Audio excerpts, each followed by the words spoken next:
വരയുണ്ട്.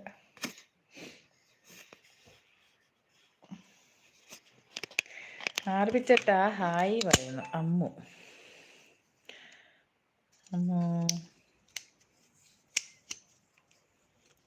അമ്മൂന്ന് വിളിക്കുന്നുണ്ട് ശബരി ചേട്ടൻ കേട്ടോ.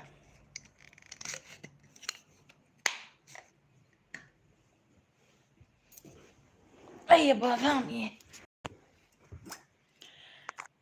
ഞാൻ ഈ മാസം പോവല്ലേ, പിന്നെ എങ്ങനെ കാണുക? ചെന്ന് കഴിയുമ്പോൾ വല്ലപ്പോഴൊക്കെ ഒന്ന് കാണണേ. ഒരു കങ്കാരുവിനെങ്കിലും പിടിച്ചോണ്ട് വരണേ. തിരിച്ചോണ്ട്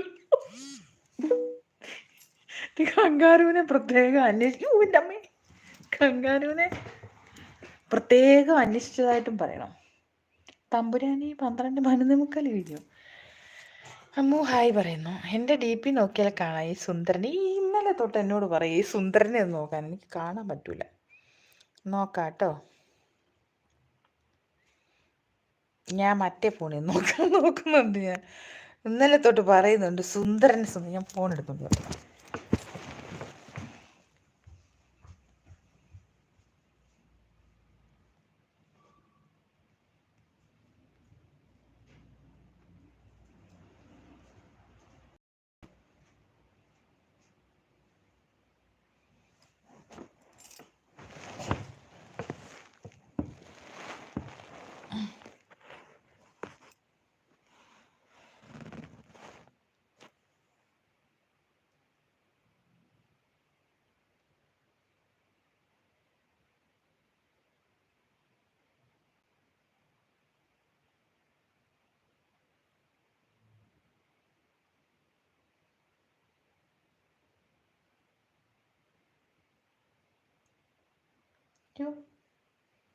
കിട്ടി.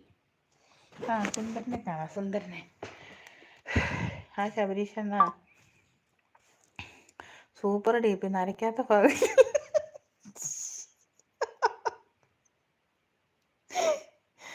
അയ്യോ, ഒരു കാരണമൊക്കെ ഉണ്ടോ?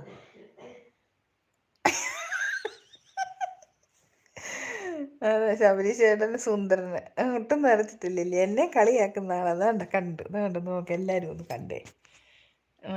ഇതാണ് നമ്മുടെ സുന്ദരൻ ശബരീഷ് ചേട്ടൻ. താണ്ട്. ഓ, കാണാൻ പറ്റുന്നില്ല. കണ്ടല്ലോ, എല്ലാരും കണ്ടല്ലോ. സുന്ദരൻ എന്ന് പറഞ്ഞ എന്താ?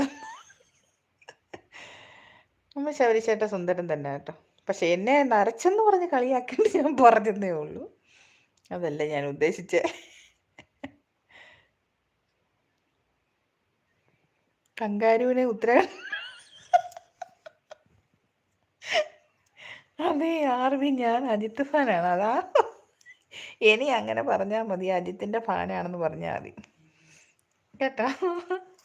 അജിത്തിന്റെ ഫാനാണെന്ന് പറഞ്ഞാൽ മതി. അമ്മൂസ് ഹായ്.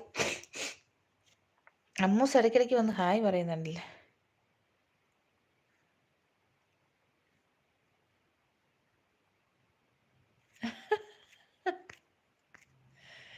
അമ്മൂസേ മനസ്സിലായിട്ടോ.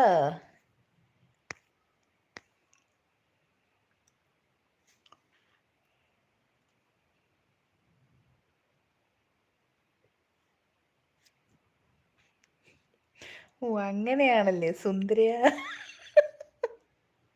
അതെ, വിനീത സുന്ദരിന്ന്. അതാണ്. ഓ, ആരാന്നറിയോ? അമ്മു. അമ്മു അറിയാം. അമ്മൂസ എനിക്കറിയാം. ആ നീണ്ട മുടിയുള്ള സുന്ദരിക്കുട്ടി.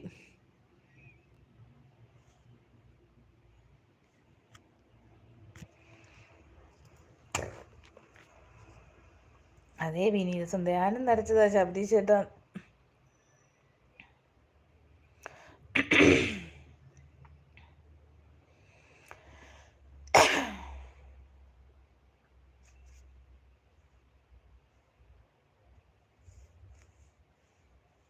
ചേച്ചി വീട് എവിടാണ്? ആലപ്പുഴ നൂറിനാടെന്ന് പറഞ്ഞ സ്ഥലത്താ. അമ്മു അനിയത്തിയ?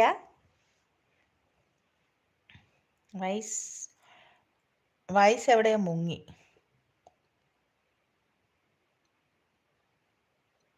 ഇപ്പൊ ഉത്തരാഖണ്ഡില്. കെട്ടിയോണ്ട് വീട് പത്തനംതിട്ട.